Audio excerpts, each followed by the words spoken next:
In this Adobe Premiere Pro tutorial, we're going to learn how to add no signal or error bars and tone, also known as bars and tone. Bars and tone is a built-in test screen that shows colored bars along with a standard audio tone. It's commonly used in broadcasting and testing setups. Let's begin. Go to the project panel, right-click inside the empty area. From the menu, choose New Item. Now select Bars and Tone. A settings window will appear where you can choose the resolution and frame rate.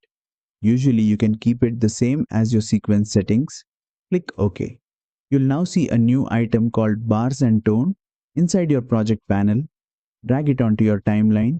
As soon as you play it, you'll see the color bars on the screen and you'll hear a continuous tone in the audio track.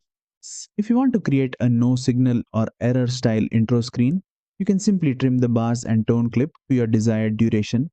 You can also add text over it if needed. And that's it. You now know how to add no signal or bars and tone in Adobe Premiere Pro. If this tutorial helped you, don't forget to like, share and subscribe for more Adobe Premiere Pro tutorials.